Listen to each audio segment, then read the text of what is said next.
মৰমৰ ছাত্ৰ ছাত্ৰীসকল, আজি তোমালোকক মই মৌখিকৰ অনুশীলনী 3 1 নম্বৰ আৰু 2 নম্বৰটো শিকাইছিলোঁ, অৰ্থাৎ আগৰ ভিডিঅ'ত মই তোমালোকক দিছিলোঁ। এতিয়া তোমালোকক মই 3 নম্বৰৰ পৰা আৰম্ভ কৰিম। 3 নম্বৰ প্ৰশ্নটো কি আছে চাবা। 3 নম্বৰ প্ৰশ্নটো আছিলে কি যে তোমাৰ হাতত 50টা মাৰ্বল আছিল। তোমাৰ হাতত 50টা মাৰ্বল আছিল, ভাইটি আৰু ভণ্টিক তাৰে তুমি 4টা কৈ দিলা। তোমাৰ হাতত কেইটা মাৰ্বল থাকিল? ইয়াতে এটা প্ৰশ্নটো এটা কথা আছিলে, তোমাৰ হাতত কিমানটা 50টা যি আছিল, তুমি ভাইটি আৰু ভণ্টিক 4টা কৈ মানে কি বুজাইছে? এজনক 4টা কৈ দিয়া বুজাইছে।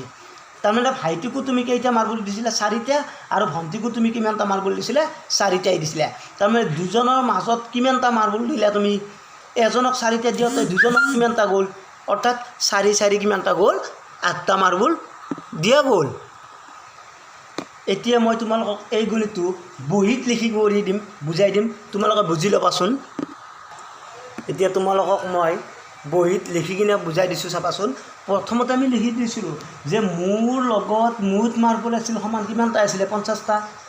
ইয়াৰে ভাইটিক, তাৰমানে ভাইটি আৰু ভণ্টিক প্ৰশ্নই কৈছিলে কি ভাইটি আৰু ভণ্টিক 4টা কৈ দিলে, মানে কি এজনক 4টাকৈ দিছি, কিন্তু দুইজনৰ মাজত 4টা দিয়া নাই। তাৰমানে এজনক 4টা কৈ দিলা, তেতিয়াহ'লে দুইজনৰ মাজত কিমানটা গ'ল? সেই দুটা যোগ কৰিব লাগিব। ইয়াতে মই লিখি দিছোঁ সেইকাৰণে।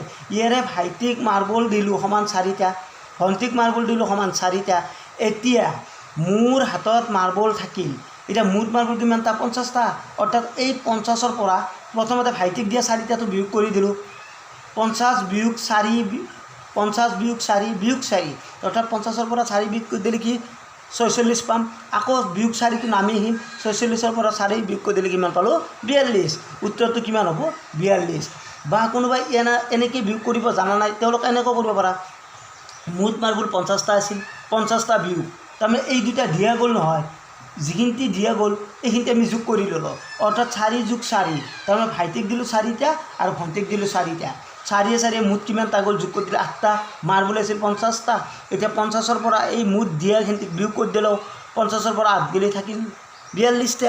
ইয়াৰ উত্তৰটো কি হ'ব আমাৰ এতিয়া? 42। এতিয়া আমি ইয়াৰ উত্তৰটো ইয়াতে কি লিখিম? 4 2 42টা পালোঁ উত্তৰ। ঠিক তেনেদৰে আমি 4 নম্বৰ প্ৰশ্নটো চাবাচোন। 4 নম্বৰ প্ৰশ্নটো কৈছিলে দুটা সংখ্যাৰ যোগফল 50। ইয়াৰে এটা সংখ্যা যদি 27 হয়, আনটো কি? যোগফল আছিলে। তোমালোকে কিন্তু এইটোৰ লগত এইটো যোগ কৰিয়ে নিদিবা। তাৰমানে যিকোনো দুটা সংখ্যাৰ যোগফলটো কি পাইছিলোঁ? আমি 50 পাইছিলোঁ। ইয়াৰে এটা সংখ্যাটো দি আছে, আনটো সংখ্যা উলিয়াই দিলে যোগফলটোৰ পৰা কি কৰিব লাগে? দিয়া থকা সংখ্যাটোক আমি কি কৰিম? বিয়োগ কৰি দিলে উত্তৰটো কি পাম? আন সংখ্যাটো পাম। এতিয়া আমি ইয়াতে লিখি দিছোঁ চাওঁচোন। দিয়া আছে দুটা সংখ্যাৰ যোগফলটো আমাৰ 50 দিয়া আছিলে, ইয়াৰে এটা সংখ্যাটো দিয়া আছে, আনটো সংখ্যা যেতিয়া ওলাব লাগে এই 50ৰ পৰা 27টো বিয়োগ কৰি দিলে উত্তৰটো যি পাওঁ সেইটোৱে হ'ব আনটো সংখ্যা। এতিয়া আনটো সংখ্যা কি পালোঁ? 23। তাৰমানে সংখ্যা দুটা কি? এটা পালোঁ 27 দিয়া আছিল, আৰু আমি ওলোৱাটো কিমান পালোঁ? 23। এই 27 আৰু 23 যোগ কৰি দিলে এই দুটা সংখ্যা হয় না, এটা সংখ্যা আছিল কি আমাৰ 27, আৰু আনটো সংখ্যা আমি কিমান ওলালোঁ? 23। এই দুটা যদি আমি যোগ কৰোঁ, যোগফলটো 50 হ'ব লাগিব, হয় না? 7 3 10 গুণ হাতত 1 ৰয়, 2 2 4 হাতৰ 5 মিলছি। তাৰমানে আন সংখ্যাটো আমি কি ওলালোঁ? উত্তৰটো 23। ইয়াৰ উত্তৰটো হ'ব কি? উত্তৰটো এতিয়া 23। এইটো কিমান হ'ব? উত্তৰটো 23। এবাৰ তোমালোকে 5 নম্বৰ গণিতত চাবাচোন। 5 নম্বৰ গণিতটো কৈছিলে কি তলৰ ছবিখনত হোৱাট চিন, এইটো প্ৰশ্নবোধক চিন থকা সংখ্যাটো কি বহিব? কি সংখ্যা বহিব লিখিব লাগে। ইয়াৰে প্ৰশ্নটো কি দিছিলে? ইয়াৰে মাজত 50 দিয়া আছিলে নে? এইটো চোৱা 50, তাৰমানে এইটো এই তিনিটা সংখ্যা যোগ কৰি দিলে 50 হ'ব লাগিব। এই তিনিটা সংখ্যা যোগ কৰি দিলেও 50 হ'ব লাগিব, আৰু এই তিনিটা সংখ্যা যোগ কৰি দিলেও কি হ'ব লাগিব? 50 হ'ব লাগিব। ইয়াতে কিন্তু দুটা সংখ্যা আমাৰ দিয়া আছে, আন সংখ্যাটো নাই। গতিকে আমি কি কৰিম? যি দুটা প্ৰথমতে দিয়া আছে সেই সংখ্যা দুটাকে যোগ কৰা। এইটো লাইনত চোৱাচোন, এই লাইনটোত আগে চাবা। এই লাইনটোত 20 আৰু 22টো দিয়েছিলে, এই দুটা যোগফলটো উলিয়াই ল'বা আগে। 20 যোগ 22 যোগ কৰি দিলে কিমান হয়? 2 2 2 4 কিমান পালোঁ? 42। এতিয়া এই দুটাৰ 42 আৰু কিমান যোগ কৰি দিলে আমাৰ কি হয়?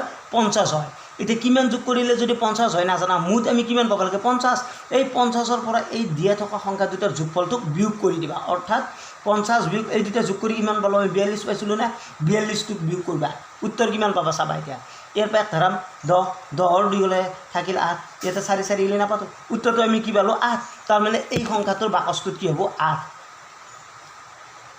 ঠিক তেনেদৰে আমি এই দুটাত চাওঁ ইয়াতে দুটা সংখ্যা দি আছে এই দুটাকে মনত ৰাখিছোঁ কৰ 10 10 চবে জানাই 10 10 যোগ কৰি কিমান 10 যোগ 10 10 10 কিমান পালোঁ আমি 20 পালোঁ এই দিয়া থকা সংখ্যা দুটা যোগ কৰিলোঁ এতিয়া 50ৰ পৰা এই 20টোক বিয়োগ কৰি দিবা উত্তৰটো কিমান পাবা চাবা 0 5ৰ পৰা 2 গ'লে থাকিল 3 তাৰমানে ইয়াতে কি হ'ব উত্তৰটো 30 10 10 20 20 30 50 ঠিক তেনে এটো হেনেকৈ সেম আগৰ দৰে ভাবা 9 দুটা যোগ কৰ কিমান পাবা 9 যোগ 9 9 9 কিমান হ'ল 18 এতিয়া আমি 50 হ'ব লাগে আৰু কিমান দিলে 50 হয় 18ৰ লগত আৰু কিমান দিলে 50 হয় এতিয়াতো নাজানো তেতিয়া কি কৰিবা 50 ৰ পৰা এই যোগফলটোক বিয়োগ কৰিবা অৰ্থাৎ 50 বিয়োগ 18 সমান কিমান হয় এৰ পৰা ধৰাবা 10 10ৰ পৰা 8 গ'লে থাকিল 2 ইয়াতে ৰয় কিমান 4 4ৰ পৰা 1 গ'লে থাকিল 3 32 তাৰমানে ইয়াৰ উত্তৰটো কিমান হয় 3 2 32 ইয়াৰ উত্তৰ এইটোৱে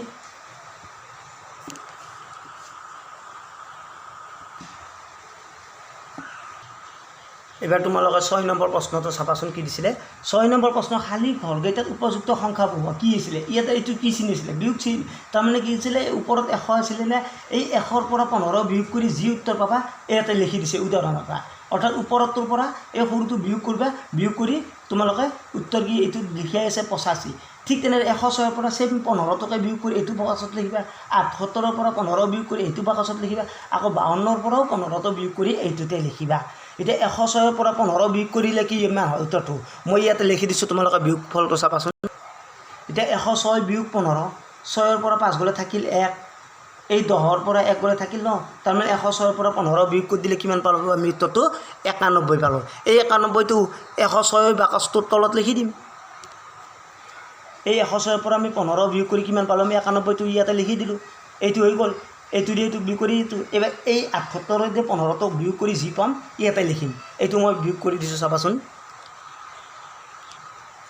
এবাৰ এই 78ৰ পৰা আমি 15 তলত পাতি বিয়োগ কৰি দিছিলোঁ 8ৰ পৰা 5 গ'লে থাকিল 3 7ৰ পৰা 1 গ'লে থাকিল 6 তাৰমানে উত্তৰটো কিমান পালোঁ 6 2 3 63 পালোঁ এই 63টো 78ৰ বাকচটোৰ তলত আমি লিখি দিম চাবা এতিয়া 78ৰ পৰা 15 বিয়োগ কৰি আমি কিমান পাইছিলোঁ উত্তৰটো 6 2 3 63 পাইছিলোঁ এইটো আকৌ এবাৰ 52ৰ পৰা 15টো বিয়োগ কৰিবা বিয়োগ কৰি যি ফল পাবা ইয়াতে লিখিবা 52ৰ তলত 15 পাতি বিয়োগ কৰি চাবা কিমান হয় চাবাচোন এবাৰ আকৌ 52ৰ তলত 15 পাতি আমি বিয়োগ কৰি দিম এই 2ৰ পৰা 5 নাযায় ইয়াৰ পৰা ধৰাম 12ৰ পৰা 5 গ'লে থাকিল 7 ইয়াৰ পৰা 1 ধৰাইছিলোঁ ইয়াতে 4 থাকিল 4ৰ পৰা 1 গ'লে থাকিল 3 উত্তৰটো আমি কিমান পালোঁ 37 এই 37টো 52ৰ বাকচটোৰ তলত লিখি দিম অৰ্থাৎ 52ৰ তলৰ বাকচটোত আমি কিমান লিখিম 3 2 7 37 ইয়াৰ উত্তৰটো এইটো তাৰমানে তোমালোকক মই 7 নম্বৰ আৰু 8 নম্বৰটো নেক্সট মৌখিকৰ ক্লাছত বুজাই দিম কিন্তু সপ্তাহত 2 দিনহে মৌখিকৰ ক্লাছটো কৰা যাব তোমালোকৰ ধন্যবাদ